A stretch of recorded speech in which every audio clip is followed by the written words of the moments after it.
नमस्कार, मैं हूं आपके साथ में रिपोर्ट करते हैं बड़ी खबरों की ओर। रेल यूनियनों की मान्यता है प्रस्तावित 0405 व 6 दिसंबर को होने वाले चुनाव के दृष्टिगत कार्यकर्ताओं को संबोधित करने के लिए एआईआरए और व एनआरएमयू के महामंत्री comrade Shivpal Mishra Ayodhya cantt station पहुंचे। यहाँ उन्होंने उपस्थिति सैकड़ों यूनियन कार्यकर्ताओं को संबोधित किया। उन्होंने कॉन्फ्रेंस के दौरान कहा कि इस यूनियन की मांग कर रही है, एक यूनियन एक जोग है और एक यूनियन होना चाहिए जिससे रेल उद्योग व उसमें कार्य करने वाले अंकों की समस्याओं का निदान विकास समय समय पर बिना विलंबन चर्चा करे निधि किया जा सके और साथ ही विगत लंबो समय से साथ ही गारंटी पेंशन की मांग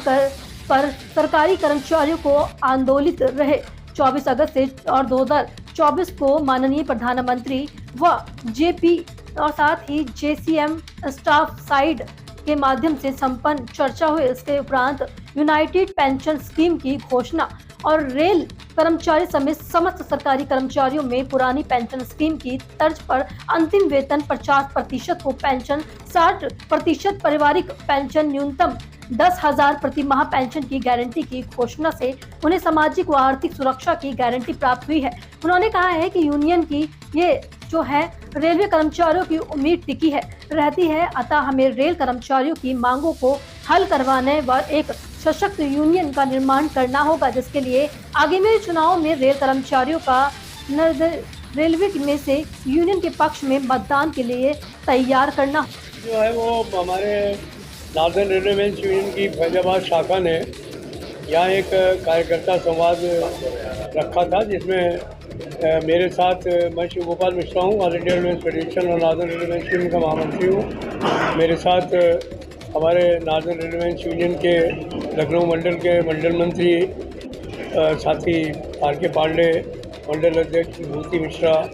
हमारे जोनल सेक्रेटरी एआरएफ के एसयू शाह और जो हमारे स्थानीय साथी हैं यहाँ के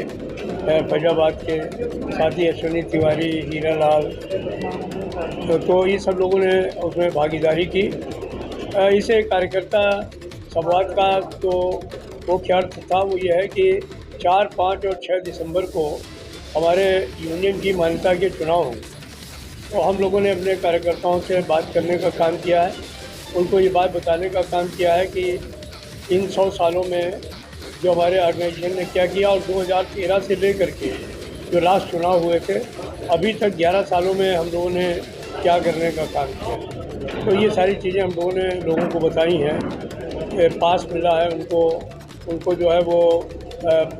बोनस जो है वो बराबर मिलने का काम हो रहा है, उनको डीए बराबर मिलने का काम हो रहा है, कोविड में सबको पूरी तनख्वाहें मिलने का काम हुआ है। अभी हम आने वाले समय में क्या करने वाले हैं उस पर भी चर्चा की है कि नया वेतनमान बैठवाएंगे,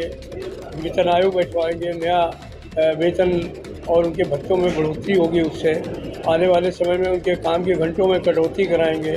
आने वाले सालों में जो खाली पड़े हुए पद हैं उनमें भर्ती करवाएंगे और जो नए काम आ रहे हैं उनके लिए नए लोगों को लाने का काम होगा।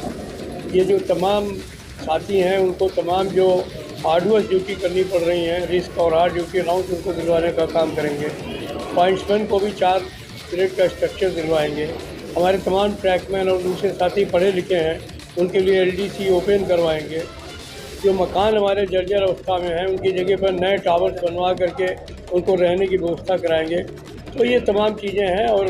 अपने साथियों को हम लोगों ने कहा है कि पूरे उत्साह के साथ लोगों के बीच में जाएं, उनको बताएं कि आने वाले समय में जो चुनाव होंगे उनमें भारी बहुमत से नॉर्दर्न रेलवे यूनियन को विजयी। ये चुनाव तो सिर्फ संगठनों के हैं, इसलिए नॉर्दर्न रेलवे यूनियन पूरी नॉर्दर्न रेलवे में हमारी अकेली यूनियन है जो चुनाव लड़ रही है। दूसरे भी लोग हमारे विरोध में चुनाव लड़ेंगे तो उनकी भी कुछ 3-4 की संख्या होगी। तो मुझे लगता है कि 4-5 संगठन जिन्होंने नाम